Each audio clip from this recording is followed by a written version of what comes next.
Hello and a very warm welcome to the program People, Politics and Power. I am Imonia Marere. Now, in the previous edition of the program, we discussed the concept and the constitutionality or otherwise of a shadow government in a presidential democracy as in Nigeria. This was necessitated by the announcement by Professor Patutomi to set up a shadow government.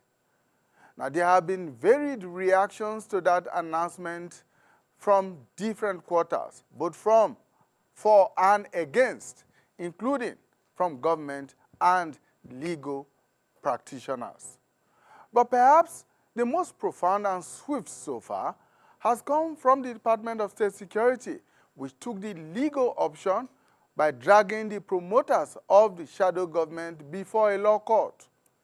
It described the initiative as a potential threat to national stability while questioning its constitutional validity. Now, significantly, it filed a civil and not a criminal suit against the promoter of that idea. Now, this step in itself has also evoked different reactions from the Nigerian public, some of whom think it is a needless waste of time and resources by the security service to engage with the concept and proposal that has no basis in law and therefore not practicable. Others see it as a right move by the Secret Service and within its mandate to so do.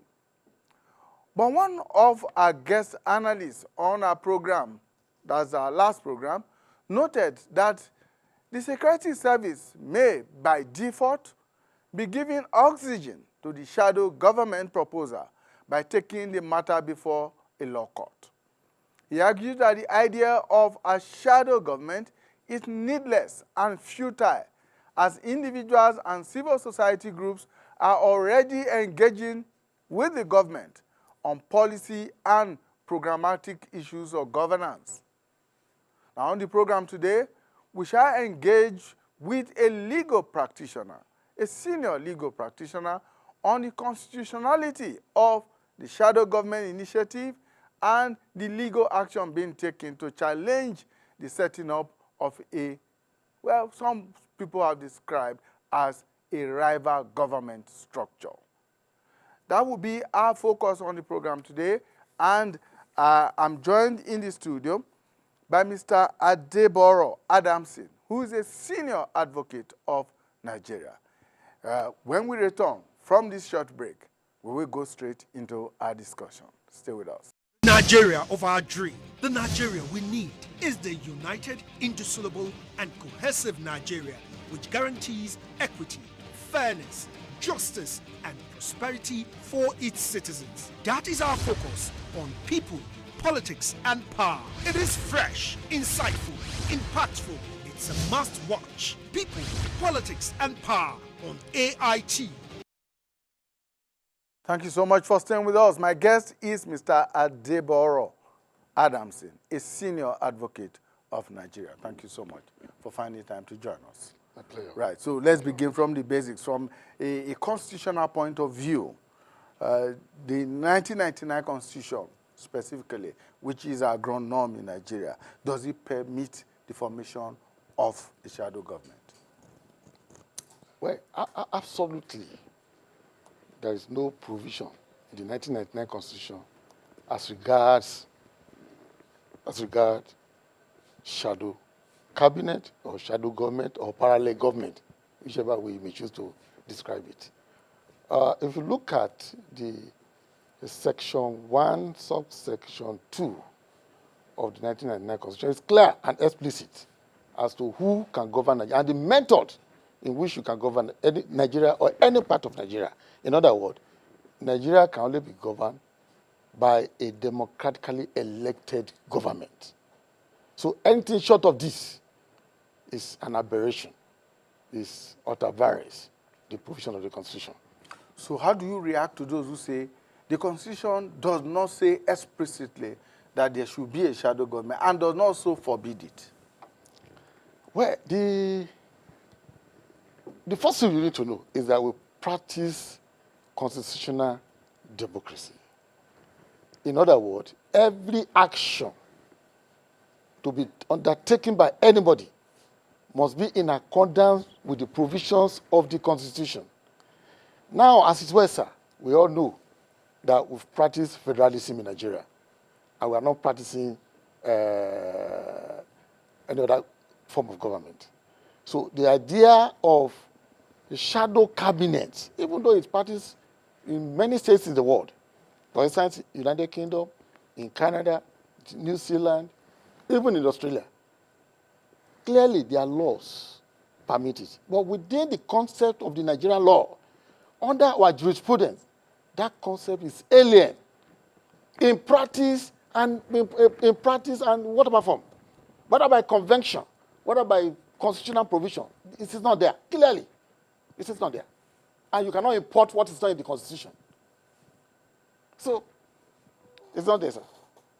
If you comb the entire provisions of the Constitution, it's not there. They find that some people are now saying that, oh, because it's not prohibited, then it can be accommodated. Again, that is why I think that is the wisdom behind what DSS has done to submit the matter for the interpretation of the court.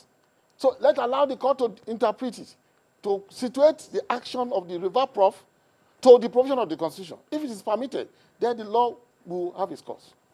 Again, let's take us back to the basics. We operate a presidential constitutional system, as opposed to the parliamentary system that obtains in the United Kingdom or indeed anywhere else around the world, where shadow cabinet or shadow government may be permissible.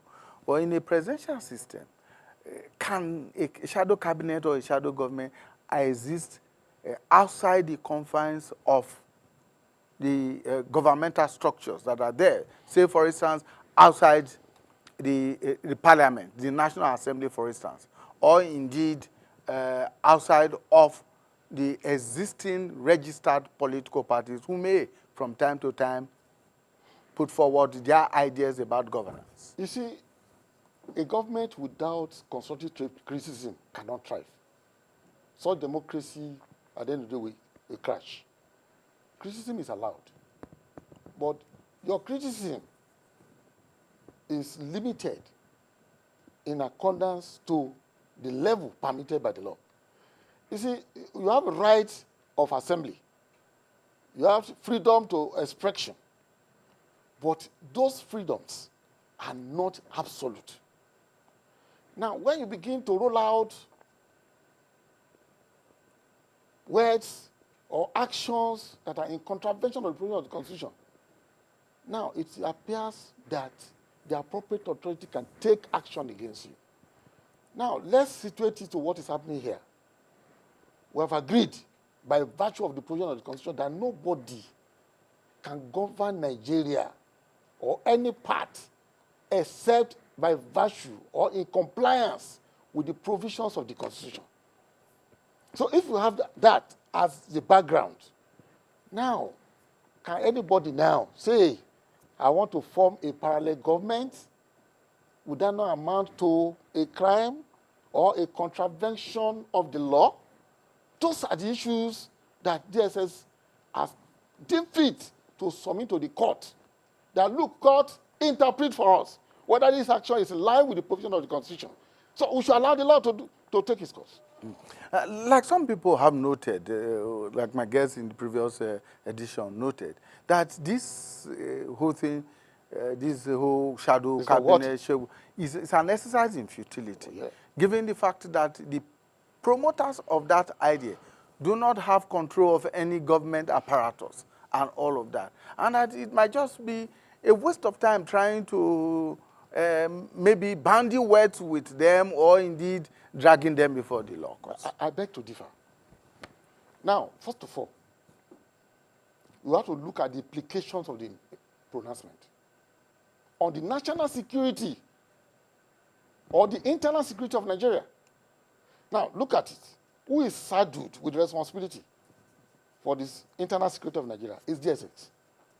Now, if you look at National Security Agencies Act, Section 2, subsection 3, empowers DXS to detect and protect, to detect and prevent any action, any action that may tend to undermine the internal security of Nigeria. In other words, DSS is giving mandate to prevent, detect, espionage, terrorism, subversion, and others. These are their mandates. This is the mandate of DSS. Now, if an action of this nation, which tend to undermine a democratically elected government, is allowed to go full-fledged, now we'll look at implication. Now, take a look at what happened. When you look at myself, how did it start? Like joke. Metamorphose into up to ECN. And now we know what we are facing on that. Look at Boko Haram. That's how it started. So, to me, the action of DSS is timeous to need the action in the board. This is the earliest time to take this action. And all they are saying, to me, is a civilized way of doing things as is happening in the global village. Now, you have approached the court to say, look, interpret the action of this man. Now, if you look at it that way, to me, I feel, whether you like it or not, it depicts the high level of emotional intelligence of the leadership of DSS vis-a-vis the tension in the land. Any action now, for instance, we take criminal action against the prof, now it may lead to further tension. So if they have taken this action to say, oh, court, interpret it, we rely on whatever you are saying. So it's not an exercise in futility. It's an exercise to prevent the occurrence of this nature or not to allow it to escalate, or for other people to copy what prof is doing here.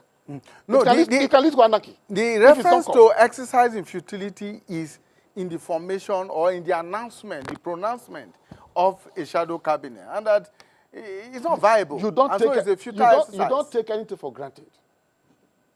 If you say, oh, it cannot grow, you assume. And perhaps there are some forces that want to fund it and escalate it and become a problem that you cannot cage. So these are the issues here. So the earlier, the better to nip it in the bud, to ensure that it is caged and it does not spread. It's not an exercise. The argument has also been made, senior advocate, that the Constitution guarantees the right to freedom of expression.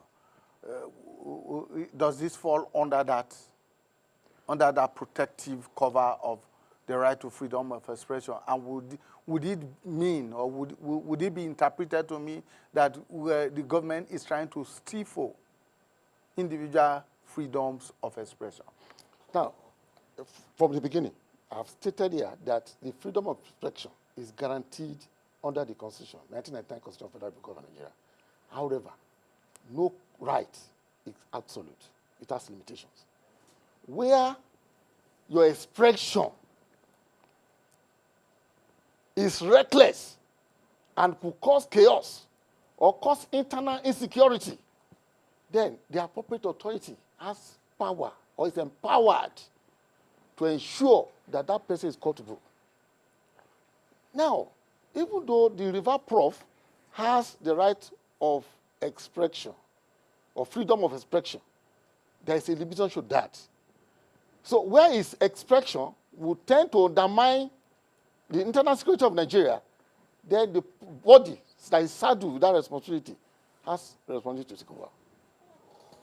Now, some people have also suggested that perhaps maybe the DSS or indeed any other arm of government should have waited until this so-called shadow cabinet begins to issue statements, critique budgets, and of course, critique national plans and programs of government before taking legal action against. Now, you remember that he has not only made the pronouncement, he has gone ahead to name the personnel that will man specific positions. That is formation. What are you waiting for? If you wait for anything, then you begin to see action that you will not be able to control or to catch. So the action of DSS is timeous, is the best as at this time, particularly with our experience in this country. When you were government, it will be responsible on the side of the government to be lackadaisical in the institution of this nation. We have seen it, it has happened, and we are still battling with it. So the action of DSS, to me, is commendable at this point in time. They've not even arrested anybody. They are only saying, come, court, we need you to help us in this situation. And again, like I said, sir, don't you think DSS should be commended? And to me, I see it as a sign of reform, maybe silently going on in DSS. Maybe there's a reform somewhere. Because the DSS we know will have taken action and begin to make arrests here and there. But this is not happening here. To me, maybe there's a reform. And if there's a reform, it's to the effect to align with international practice. All over the world, we have been complaining, oh, police is a problem, EFCC is a problem, DSS is a problem. Now DSS has come up with a modern and civilized way. They should be commended. Again, the suggestion has been made that perhaps it should have fallen within the purview of the Attorney General and Minister of Justice to take this action, rather than the secret police. To me, it's never late. Anybody, remember that DSS is under the NSA, National Security Advisor. So if there is need for whether the Attorney General or whoever to take over, the Attorney General has the power to take over the case at any point. So there's nothing wrong if DSS has started. The law is clear. The procedure is clear. It can be taken over. The fact that they filed does not mean they can conclude it. But it is within their mandate. The law has given them the power to ensure there is internal security in Nigeria. So if there is a breach of that internal security, they have the power to ensure that is caged. So in your view, this action by the promoters of the shadow cabinet could constitute a serious breach to Nigeria's internal security? See, this matter has been subject to court interpretation. It's not in my place to pronounce. I don't have the power. The matter is before the court of law. Let the court pronounce on it. It's not me that will pronounce on it. So if you have an opportunity to speak to the promoters of this idea, what would you be telling them? I would tell them that at this point let there be peace in Nigeria. We have enough problem in our hands. Don't escalate problem. There's enough tension. So when there's a tension, you don't heighten the tension. We make a concerted effort to bring it down. So not to heighten it. It's unnecessary. You have if you want to see, in all honesty, if we look at what is happening in Nigeria, when it appears that we are going on one traffic lane, it's not good for us. But that does not mean you cannot legally, lawfully, make your view known or express your view against the government. Nobody can gag you. But now saying you are forming a parallel government, that's the issue here. Let the court interpret it. Can this kind of exercise, I mean, the formation of a shadow cabinet, can it strengthen or weaken democratic accountability at the end of the day? You see, I don't want to come. It's a subject matter before a court of law. Sir, accountability or no accountability, you have civil societies there that are being up to the tax. And if the river prof intend to criticize the government, there are legitimate means of doing that. He can go ahead and do that. But there is need for opposition. And the voice of opposition must be heard, but in a lawful manner. In a lawful manner. Not in a lawful manner. If you want to criticize the government, you have the right to do that. There is a platform to do that. Now, the issue of this shadow cabinet, if the prof intend to do that, he should sponsor a bill in the National Assembly to insert the clause there in the Constitution. Precisely the question I was going to ask you next, which is the kind of legal reforms that could be sought or initiated to make for this kind of so-called shadow government in a presidential democracy? See, there can be an innovation. If you take a bold step to introduce a bill, to say, oh, because of the nature and the composition of Nigeria, we need a shadow cabinet. You need a shadow government. Now, you sponsor a bill. It can be a private bill or whatever, whichever way you want to do it. And if it's case through, the National Assembly, so be it. But don't take the law into your hands. That's the issue here. All right, my last question for you, Sam, is the whole question of ensuring and upholding the rule of law in Nigeria, both on the part of government and on the part of individuals, political parties, and, of course, civil society organizations in Nigeria. You know that without the rule of law, democracy cannot thrive.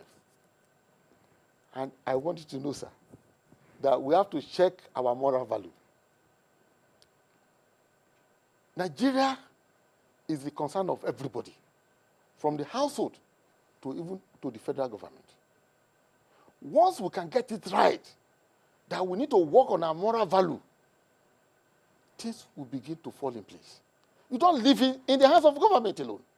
In your own closet, in your own micro society, what do you do?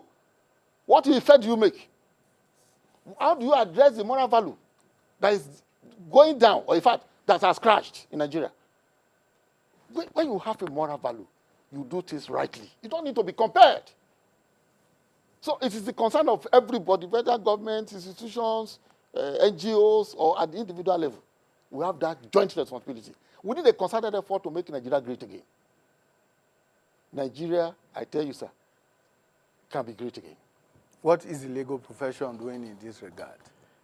Yes, thank you, sir. That's a very good question, sir.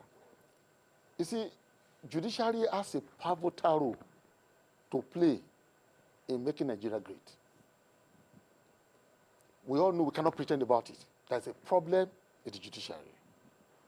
But we thank God that the current leadership of the judiciary is taking bold steps. For instance, when people begin to criticize the appointment, the mode of appointment of judges, that these people are giving it to their cronies, their children. Now, my lords, the CJN has taken a bold step to say, oh, I'm going to reform the appointment of judicial officers. And that's the last, I think it was 5th of May, they made an advertisement to say that, oh, okay, these are the people that will be shortlisted for judicial officer appointments. Now, public, we are giving them to you. Please criticize them. Say whatever you have against any of these people. Now, that's the beginning. Public scrutiny. Public scrutiny of possible the appointees, appointees. yes.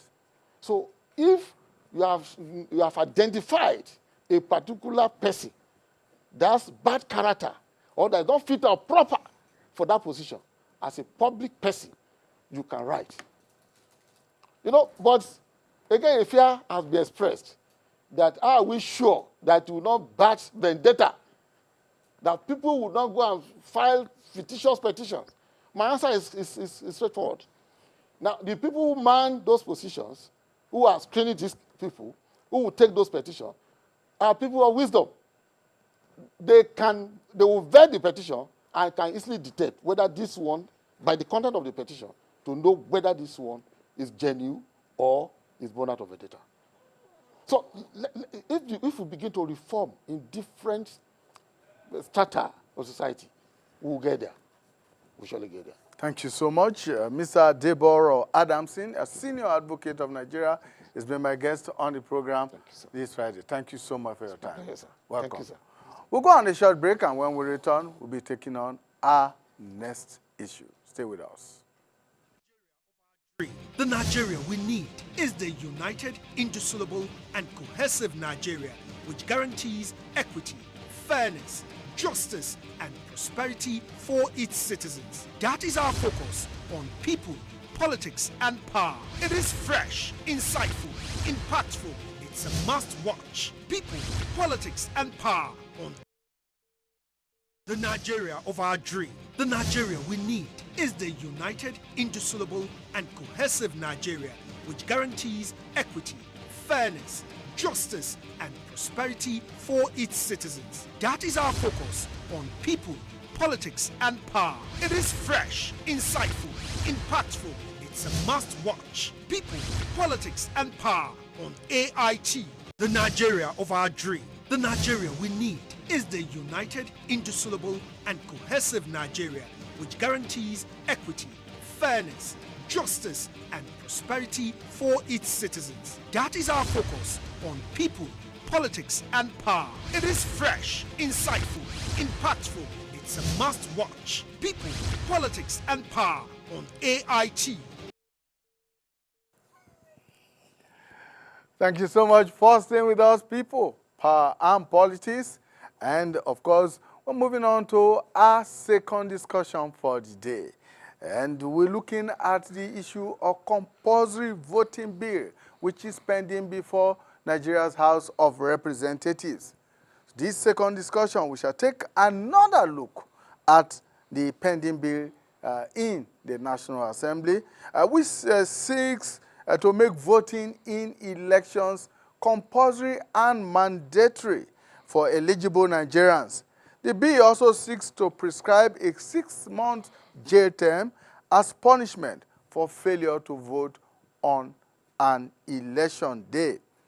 And if time permits, we shall also touch on the alarm over the possibility of Nigeria becoming a one-party state following recent defections into the ruling party in Nigeria.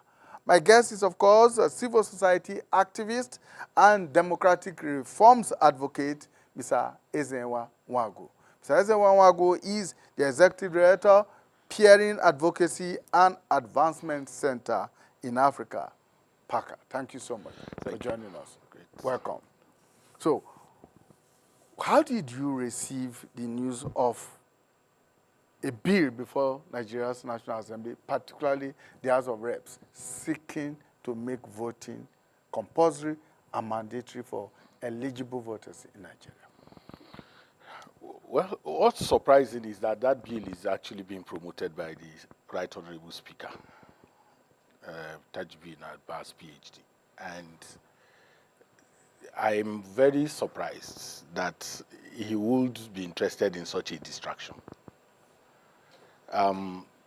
Ordinarily, if you, on the face of it, the bill would look like something that is meant to address a frustration, the frustration of our low voter turnout. But how criminalizing non-participation responds to that frustration is the big issue for me. So that's my quick response, that yes, we are dealing with the challenge of low voter turnout that almost has become endemic. But what to do will not necessarily say if you don't vote, you go to jail. It can't be. We just have to understand that this is an opportunity to resist coercion, and it has no place in democracy. I know there is people cite about 25 countries that have already gone into what you call mandatory voting. And they quickly tell you about Australia, tell you about Egypt, tell you about Brazil. But I've always said that the challenge with us is that our context is quite different. We have a voter register that, in all honesty, cannot pass the rigors of authenticity of an authentic voter register. And the reason is simple. I've alluded to issues around the fact that people register not necessarily because they want to vote. They register because it is the cheapest means of identification. If you are doing international passport, you are taking on driving license, you want to do the national, what we call NIN, you pay money. But the voter register is free, and it is accepted as a means of identification. We also have what I've referred to as community collusion, where communities collude with registration officials to up the voting strength of their communities responding to the lie that amenities that come to their community has something to do with their voting strength. All of that gives us the 93 million voters that we have. But let us even say that people have not, some people have passed on and we've not been able to clean. Like a friend of mine will say, you still have about 60, let's say you clean out 30 million of those. You still have about, let's say, 60 million people who, about 40 million of them still did not come out to vote. What to do will be to increase voter education, will increase civic education. And it's not going to be something that is going to be left for the National Orientation Agency alone or the Independent National Electoral Commission. It has to be a program of government. Civic educators are in Ghana all year round, knocking doors, going to houses, talking about their responsibilities and their rights and their duties. Those are the kind of things that we can be looking at. But the most important issues confronting our democracy today will not be whether people come out to vote or not. We can use civic education to implant in the minds of our people that non-participation is a participation. Not voting is a voting. You actually have voted for what you don't want when you don't come out to vote. And that the electricity that gives us power here, the medicines in the hospitals, the roads, and all of those things are tied to the PVC. If we are able to have that kind of conversation and imprint it in the, and then increase democracy in a way that it works for the greater majority of the citizens, in a way that they can feel that this democracy is not in absconditus, that it is not something that is on the run. Many citizens provide their water, provide their power, provide themselves health, you know, and all of that makes government to be very far away, and then the consequence of it could be. So I would think that the National Assembly will respond in a way that begins to make laws that can help, you know, some of the issues that I've raised.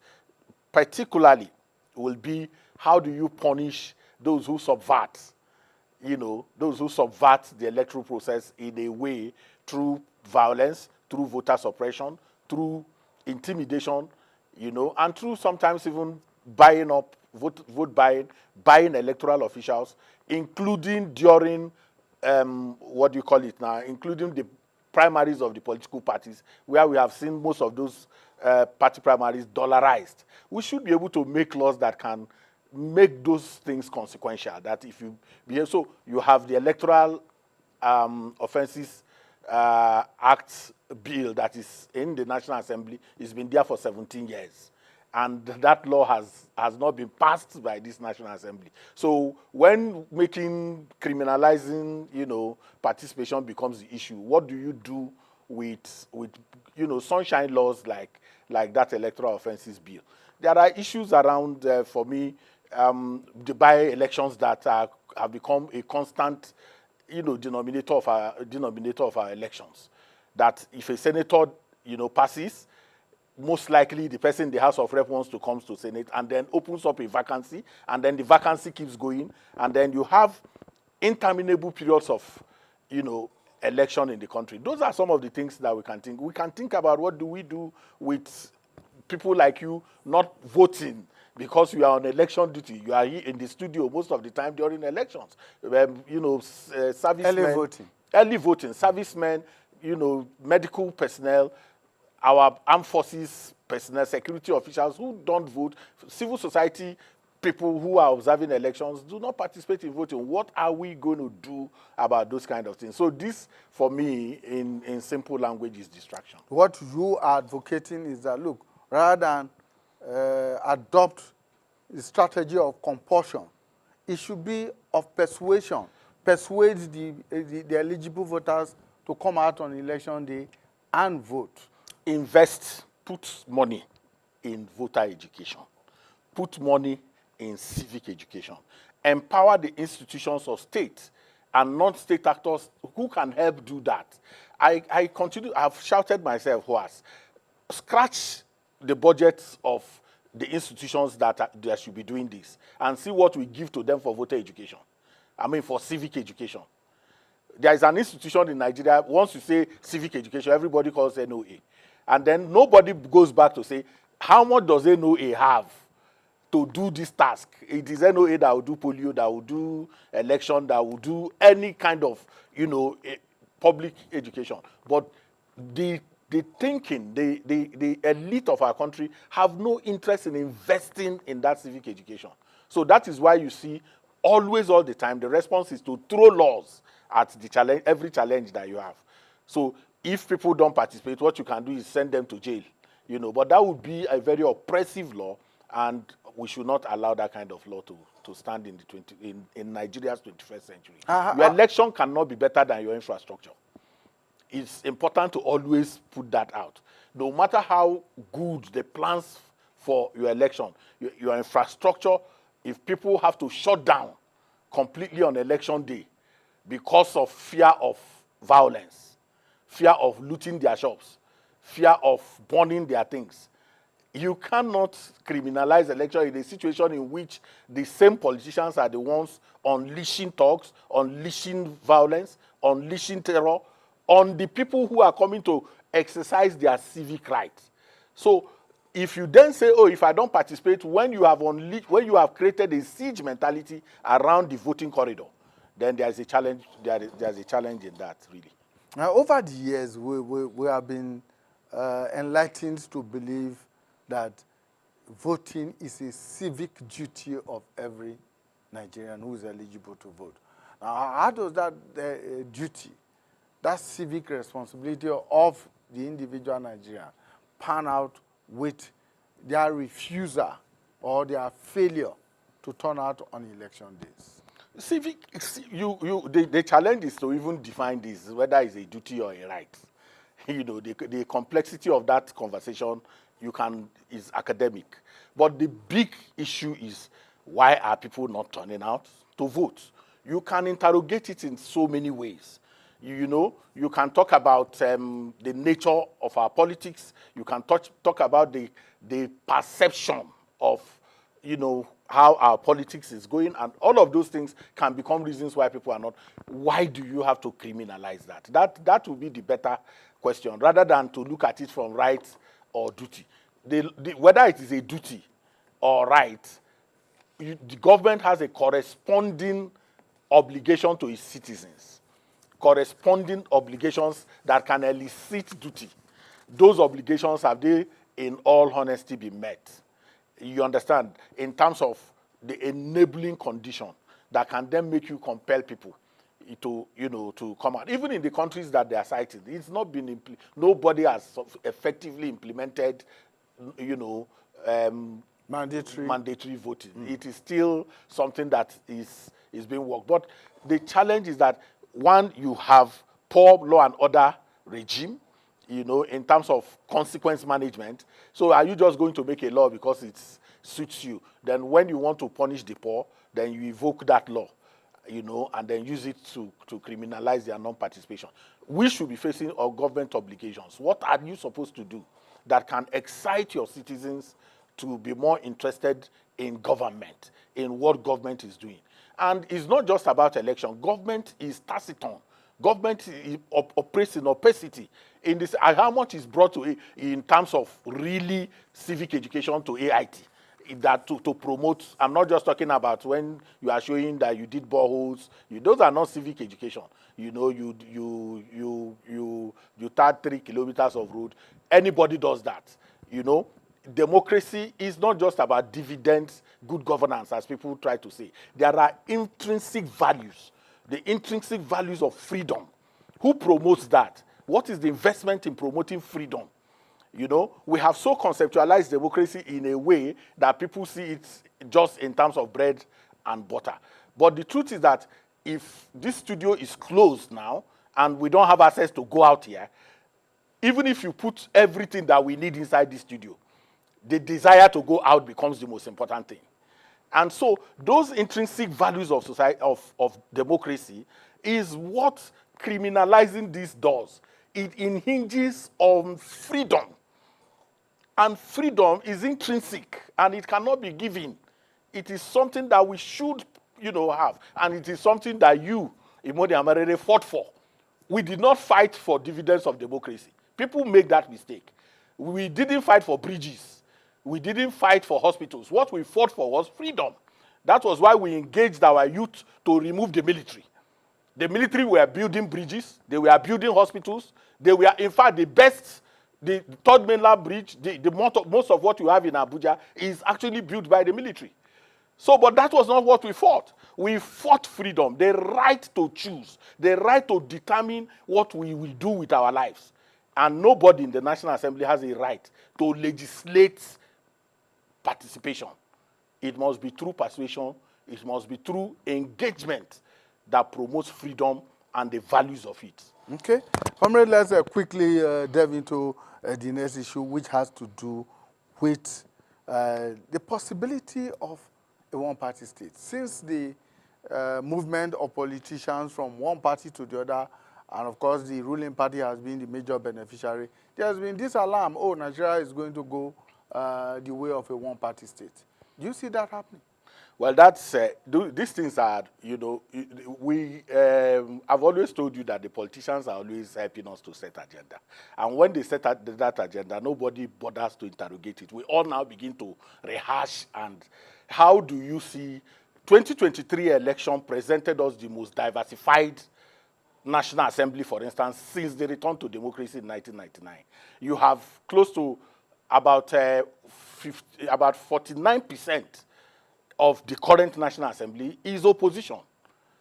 And then so 51% is the dominant political party. In the Senate, 22% in the Senate is opposition.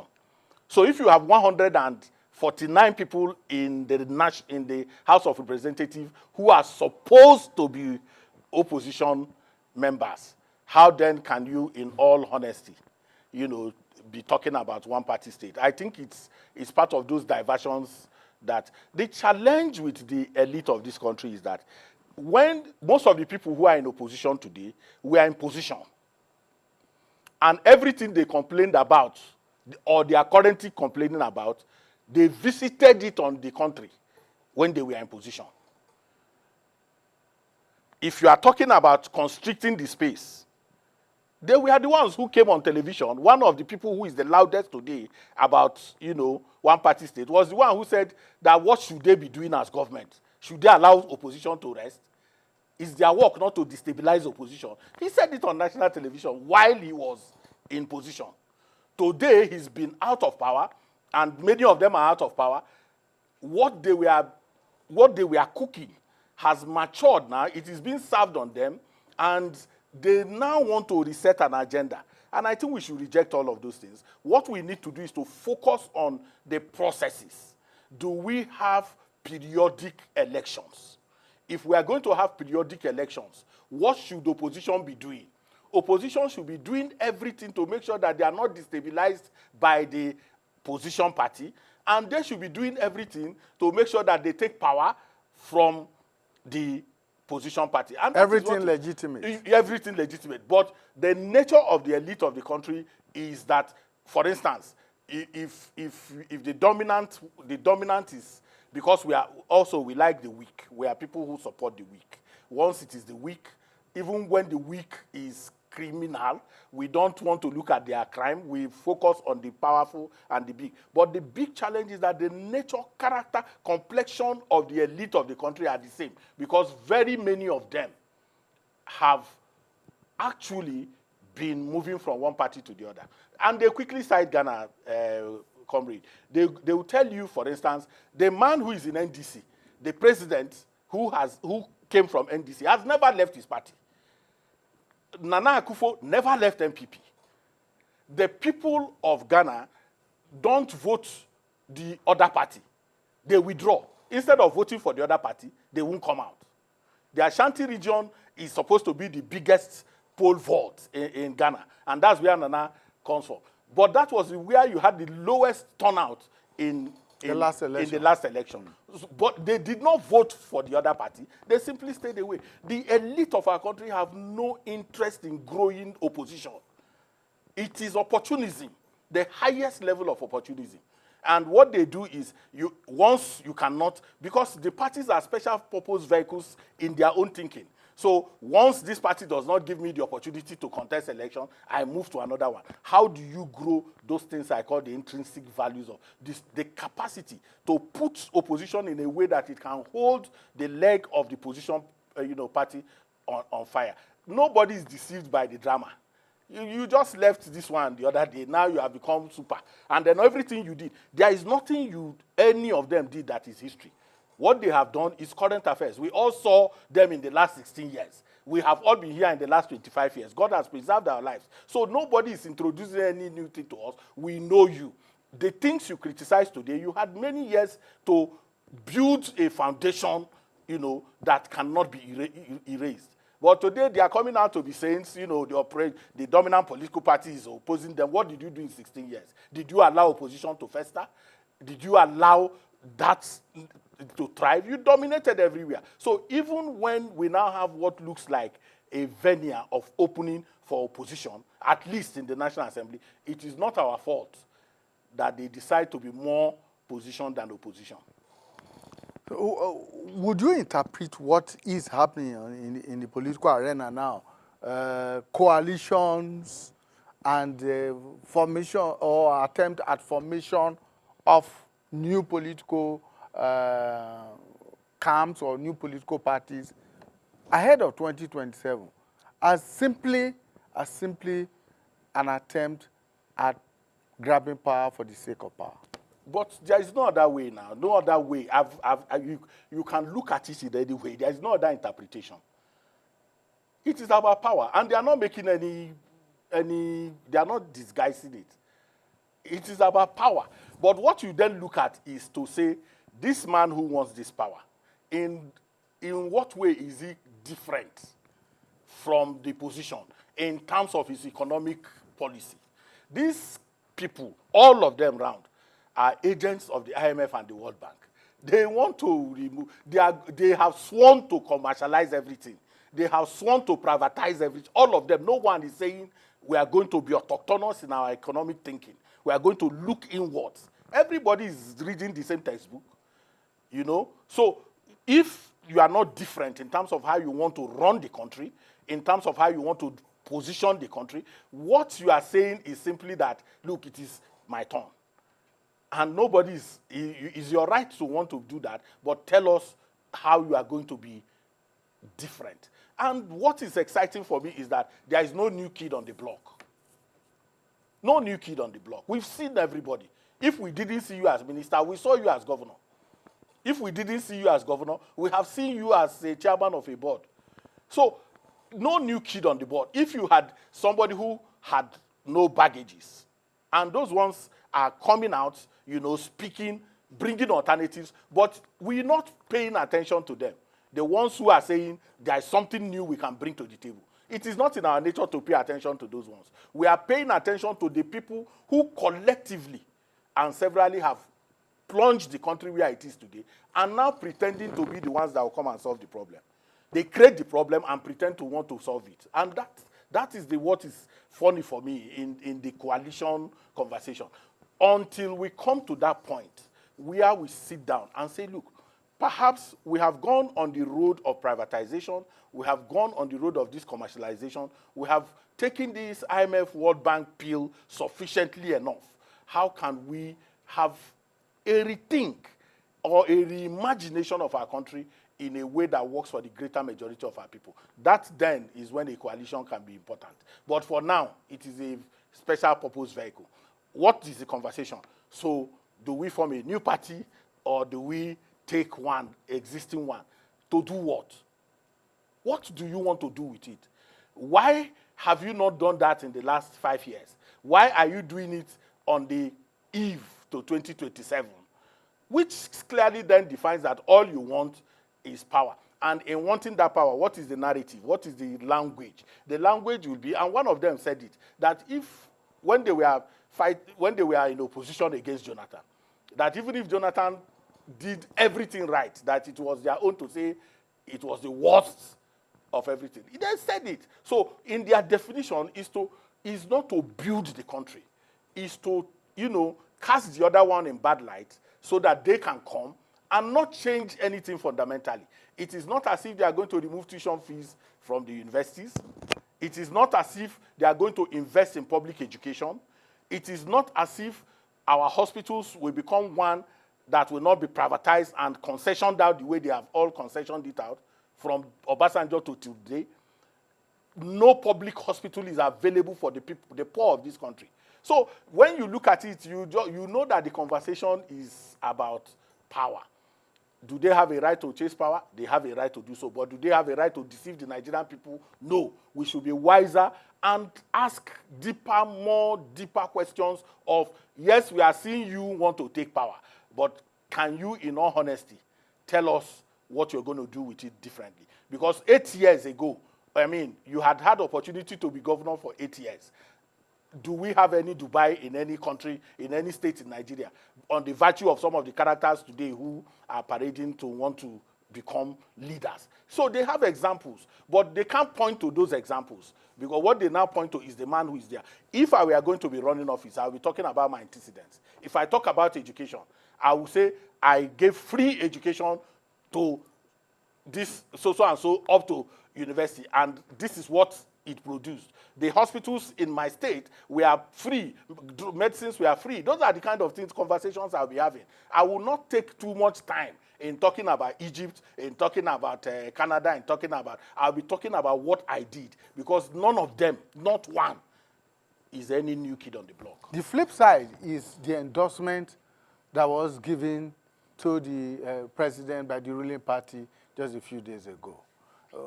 Less than 2 years into the administration.